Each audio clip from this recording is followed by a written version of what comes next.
Well, hello, everybody, and welcome to the latest episode of the HR Tech Chat video podcast.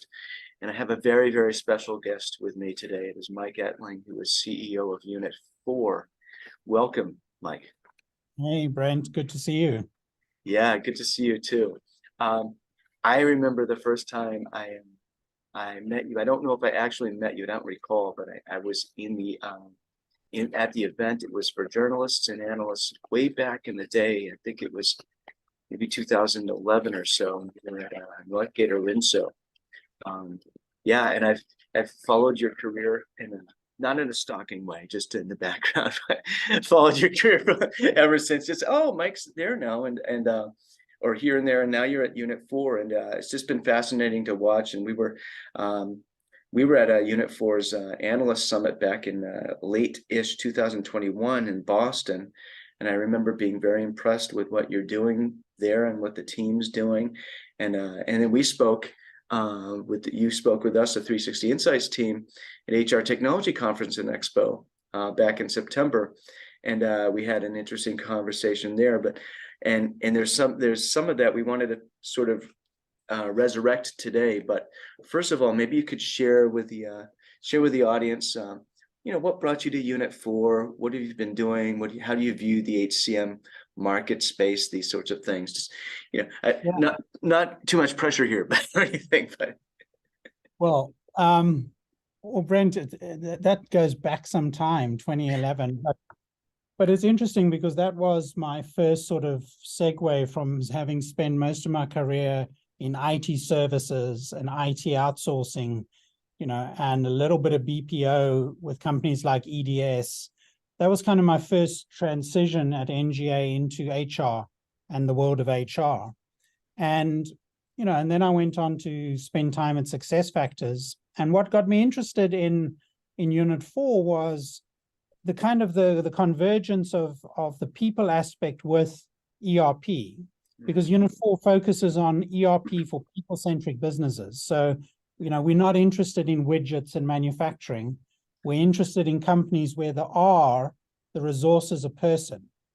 And, how does that hang together in terms of what we call the triple play value, which is around finance, HR, and project accounting and project management. So, I say that it's constantly been about people plays, in the sense that NGA was all about paying people, SuccessFactors was all about engaging people, and Unit4 is all about enabling people. So that's been a little bit of my sort of career and thinking around it. I think the world we live in now around HR tech is an interesting world, because certainly in my area of focus, people-centric businesses, consultants, accountants, lawyers, engineering firms, I don't think you can afford the luxury of thinking of finance, HR, and project accounting in three distinct buckets.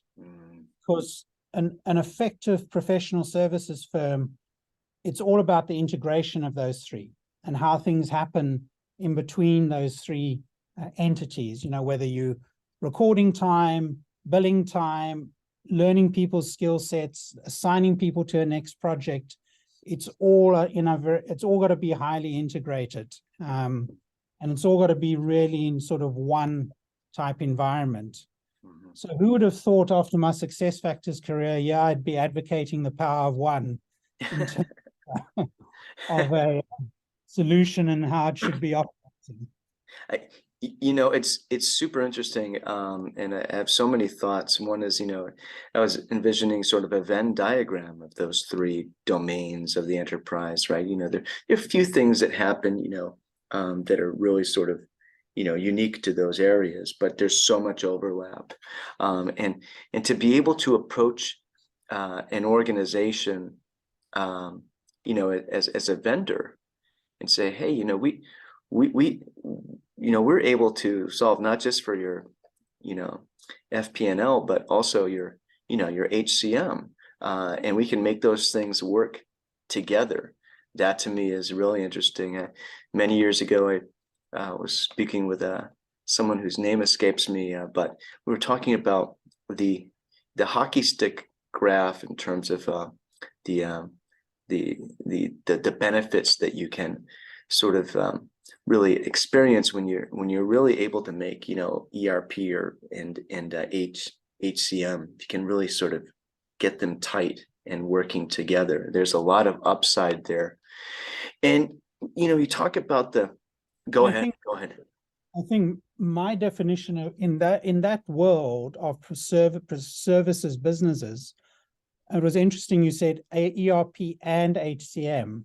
Yeah. My definition of ERP includes finance, HCM, and project accounting. Right. I don't see ERP as a component, but it's the overarching piece. And if you think about that sort of triangle of those three things, what really makes those businesses succeed is what happens inside the triangle around data movement and workflow and insights which you can get. So the days of kind of thinking about, well, I can buy 3 triangle points and then try integrate it and put it together, you know, for professional services firms, I think has gone. Yeah. You know what? That's a great point, and it's really fascinating to me and really encouraging how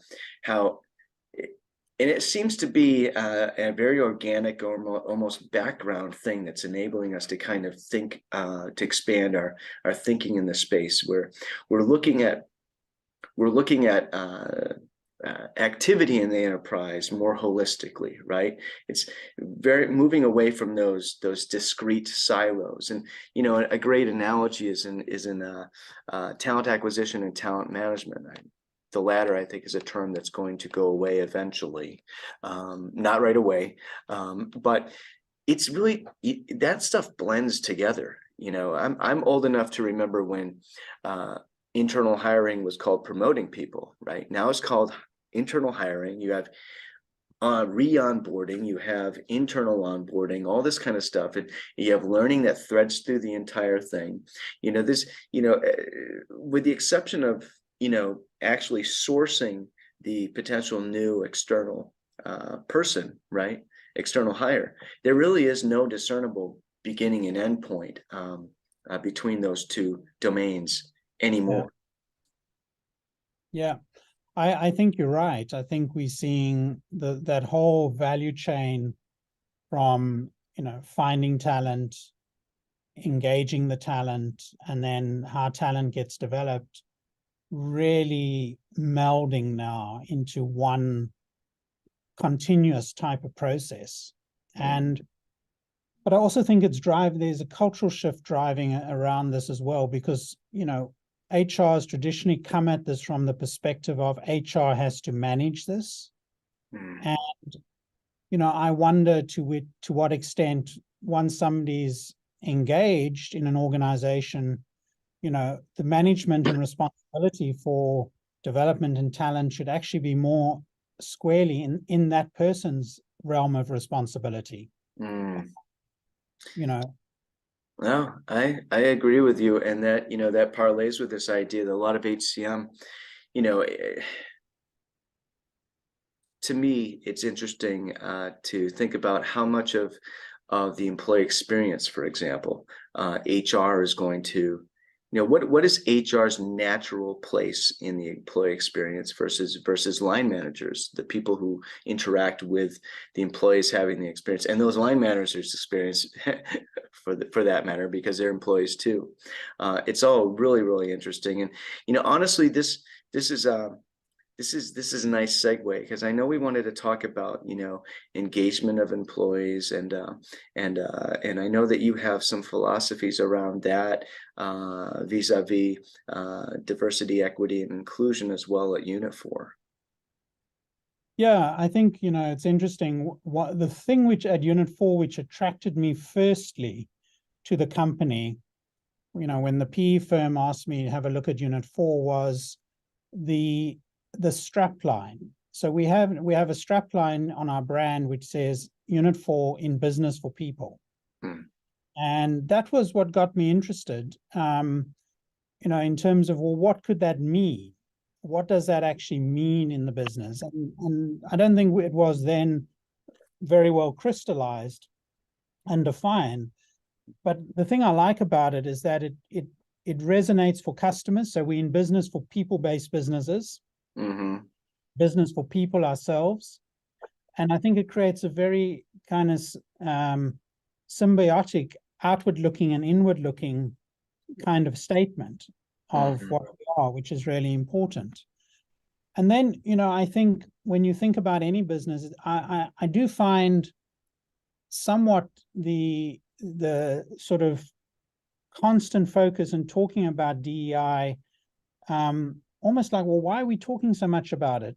Shouldn't it be second nature in organizations? And having had the I think been very fortunate enough to grow up in one of the biggest diversity Petri dish experiments, i.e., the whole transition of South Africa from apartheid days to the change and what it is. It's always been kind of a second nature thing for me. So, I think to me, that's the biggest thing about an organization is this is something which is driven, in my experience, by a lot of empathy and about leaders. You cannot solve D&I with a process. You can solve it with empathy and the right leaders in an organization. That's a huge point. And, if we're getting down to brass tacks here, so to speak, as an analyst in the space, I see a lot of solutions out there, and in the marketing that kind of wraps around it, there's a lot of discussion about DEI and how it helps with DEI and all of that. And I'm not saying that it doesn't, because, a lot of these solutions, and this might be a segue into AI at some point during our discussion today, but you can have AI or machine learning or whatever you want to call it that's understanding who's out there. Let's say talent acquisition, and it's helping to bring in more a greater volume of potential new hires who are categorizable as diverse hires. So that does help, but that there's sort of mechanics. There's a mechanics of DEI, and then there's the whole abstraction around DEI, and you're not going to, you can I like automobile analogies, right? You can have a really fast Porsche or Corvette or whatever, a really great car, but if the driver doesn't know how to drive it, that's you're only going to get so much out of that. So that to me is where the empathy comes in. So you bring up a super important point. Yeah, and I think the whole thing about beliefs and empathy in leaders, I think in this topic trumps process. And the reason I say that is you have people's views on DEI are kind of shaped and grounded by their upbringing. Mine was shaped very significantly by my upbringing and the experiences I had growing up in South Africa. Now, whether somebody's grown up in Norway or England or US, it's very much shaped by that. And there's no one size fits all answer.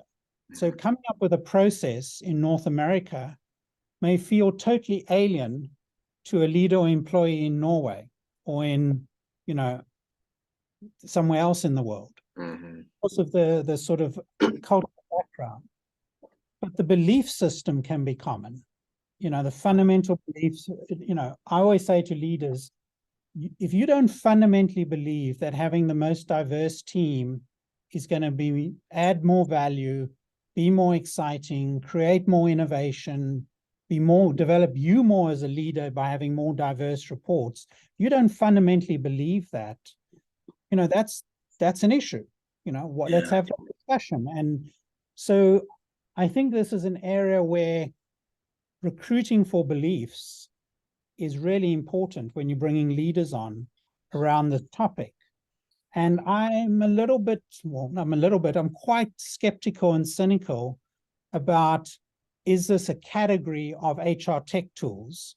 Yeah. Because I think HR tech tools are going to be built, if the tool originates in the USA, it's going to have a kind of the history of the USA Yeah. embedded in the tool. If it's built in Germany, it's going to have the history of Germany. If it's built in South Africa, it's going to have that history embedded in how the tool operates. And I don't believe there's a single process, universal process, which companies can adopt, which is going to magically change, the whole DEI landscape. So I have strong views on this, that it's all about beliefs, it's all about empathy, it's all about the leaders. And if you can get that right, then a lot of good stuff can happen in the organization. Absolutely, yeah, absolutely, and that's where the the tools and functionality that just so happen to help with DEI, you can get the most yield, or you can get your real money's worth out of them. And I agree with you. I'm skeptical as well that there's really a true category of HCM technology that will be DEI solely focused. You're absolutely right on that. And for some of the skeptics out there, and we don't judge them, but at the same time, there is actually, I've been learning a lot about this over the past few years, and there is some evidence, strong evidence out there that diversity, equity, and especially diversity and inclusion. Equity is, that's important too. But let's talk about diversity and inclusion here. Google did some massive longitudinal research within its organization around diversity and inclusion and all that, and they found that if on teams where everybody feels like that their opinion is welcome, for instance, right? So let's talk about inclusion, that those teams perform better, and because there's more innovative thought. You could call it brainstorming or ideation, whatever. Innovation, true innovation versus attempts at it, to achieve it, are two different things. But you can't get there without brainstorming and ideation, probably. So those teams perform better, and that's something I actually learned recently. But this is not. There's sort of, I think, if you look at the general population, in the HCM technology space, especially, we're very much sort of attuned to this, and we're very much aware of it, and we understand it. But in the great blue yonder, wide blue yonder, wild blue yonder, whichever it is, there is some skepticism there, and so it's important to kind of bring this understanding to to think it, that's, this is just kind of a wishy-washy soft topic, but there is some very defensible research behind it. I think there's a lot of there's good research at a sort of company level, particularly around innovation. Diverse teams are way more innovative. But I think when you stand back a bit and just look at a macro picture, I always say, I think the biggest living proof of diversity being successful is Silicon Valley. Just look at, the diversity of nationalities and cultures and founders and CEOs, which make up, that whole innovation hotspot of Silicon Valley, and all the companies which have been spurned out of that. That is not pure, American only type of environment. It's incredibly diverse. Attracts people from all over the world, from all walks of life, to create that outcome. So when you stand back and look at the big picture, there's the biggest living proof. And you know what? That's a really great point. And it developed organically. There was no sort of authoritative force that said, you guys have to do this. It just developed that way organically. And not for naught, this is kind of interesting. I learned just the other day, scrolling through LinkedIn, actually, about it was called the Traitorous 9 or Traitorous 8 or whatever. They, way back in the day, the late 1950s, I think it was, they all left a certain company and founded the first sort of real bona fide successful tech company in the Silicon Valley area, and they all happened to be white guys. So it's interesting, it started that way, but it didn't stay that way. So it's just really interesting. This is just absolutely fascinating. Let's talk a little bit about this is a nice segue to HR at Unit4. I know that this was something that really struck me. And it really resonated with me back when I was at the Analyst Summit.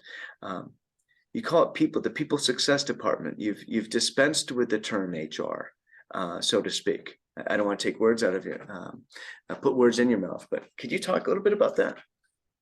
Yeah, so we call it people success, because ultimately, I think, having been in NGA, a payroll company, you kind of deeply understand the roots of HR as being the payroll department.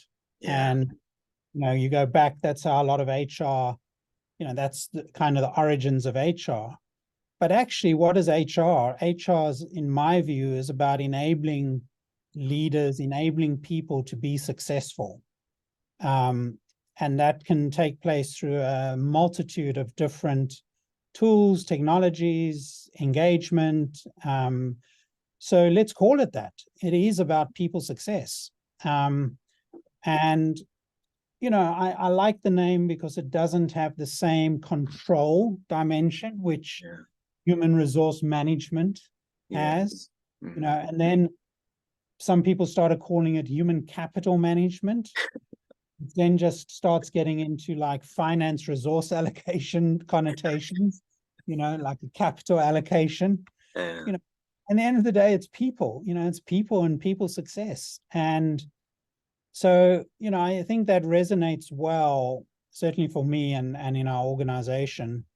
And, my people success leader truly sees it in that light. That's her role, and that's what she wants to enable in the organization. Yeah, it's a brilliant move, honestly, because there's people success, that term. It could have been any number of terms to connote what you're emphasizing here, but I think people success really is, because it's the word people, right? That's the, I think we're all kind of in the background in this industry, on the sideline, on the side, having little conversations here and there and try to think how can we get away from the term human capital management, or let's think of something new. And I just that was however that came about. That was a great conversation. The other thing is thinking about humans as capital, right? You make a really good point there. Even there, though, we're talking about a shift in thinking, right? Let's call them capital, but let's measure them differently in the GL or the spreadsheet, right? They're not they're not an expense. They're this is where I reach the outer limits of my accounting knowledge. But what would be like they're an asset, something like that, right? Yeah, I mean, it's funny that, because there was an era about 10 years ago where there was this massive kind of trend in the industry around how do we quantify the value of people on the balance sheet, and how do we bring this kind of, people were starting to look at it through a lens of very kind of accounting type lens. I think it's fundamentally flawed. And at the end of the day, it's like trying to quantify the unquantifiable, in the sense that we know that organizations with a better people dynamic across multiple dimensions are way more successful. So let's put our energy into trying to create that dynamic and sustain it, versus putting a whole lot of energy into trying to quantify it and measure it. Because guess what? You'll know it when you see it. You'll know it when you feel it and experience it. You don't need an accountant to measure it and tell it to you. I feel like you're my spirit animal right now. I totally agree, right? Let's just put that into place for the best possible employer culture there is, and let's wait and see what happens, knowing that it will be good, right? You're absolutely right. It's fundamentally flawed to try to quantify that, because it's an unknown quantity. Aside from the fact that we know it will be greater than zero, it's an unknown quantity. It could be $1 million here, it could be 100,000 there, it could be $67 somewhere else, but it's going to be in the an upward trajectory. That's why it doesn't fit into the spreadsheet. And so, to look at organizational success solely through the lens of the accounting spreadsheet, or organizational health solely through the lens of the accounting spreadsheet, is that's only a piece of the puzzle. Yeah, I totally agree. And not to, I run a private equity based company, so not to undermine the importance of, financial metrics. Mm-hmm. But I think people's success and the people dynamic is a very powerful lead indicator Mm-hmm. to where the financial dynamic is going to end up. And it's a little bit different now with so much work from home, but I used to say 5-6 years ago that when you walk into a company and you walk into the lobby and you spend your first 10 minutes walking around, 10 minutes you can get a feel for the culture of the organization. Yeah. And many of us would make, I walk into a lot of companies selling to HR leaders. You'd formulate a view on the entire company based on that dynamic when you walk into the company. And I would say, being an accountant by profession, the views I formulate walking into the lobby of a company and touching and seeing the culture a bit are as equally important as the views I'd formulate looking at their balance sheet. Mm. And I'd probably get more predictive views out of the first one than looking at the balance sheet. That's saying something. That is so profound. And I'm glad you brought this up around, being able to really kind of sense the culture walking around for 10 minutes. And, and again, it's a little bit different now with work from home and all of that, but especially when you're selling, when you are, I'll use the word selling a product to people leaders, especially that to me is just essential. It's indispensable. It's inextricably linked to your success in growing your market share, is to have that, because every single one of your customers or prospective customers is going to look to you you will resonate with them as an inspiration, because they are in various stages of HR maturity or HCM maturity, whichever you want to call it, and they aspire to have a culture that matches the energy of yours. So it's not just about the functionality. Obviously, your functionality needs to be good, but if you have two companies whose functionality are that don't suck, right? They're both good enough. The one that has a better culture is, it's not going to be a perfect, undefeated season, but they are going to win those deals more than the others. Yeah, I totally agree with that, because the culture, how your people show up in front of a potential customer, sends a strong signal to what that 5, 6, 7 year, 10-year experience is going to be. And remember, the more suite type the solution, like ERP, the less the longer the cycles. People don't want to replace ERP every 2 years. They might replace compensation management every, but ERP, once you're in, you want to be there for 10 years. So people are really looking at ERP when they think about it as a marriage. And all those non-tangible factors really count. Yeah, you need to choose your mate well. Yeah. Oh, this has been absolutely fascinating, Mike. Thank you so much for joining us today. Really, really interesting stuff you're doing at Unit4. Thank you, Brent. It's been great to talk to you. And, just to remind you, this is live mic, not a bot. So... Yes, this is not a deep fake. This is real. And maybe we'll talk about AI on our next podcast. I'd love to have you back. Thought we had to say that with what's going on in the industry. I know, right? Thank you very much, Mike. Take care.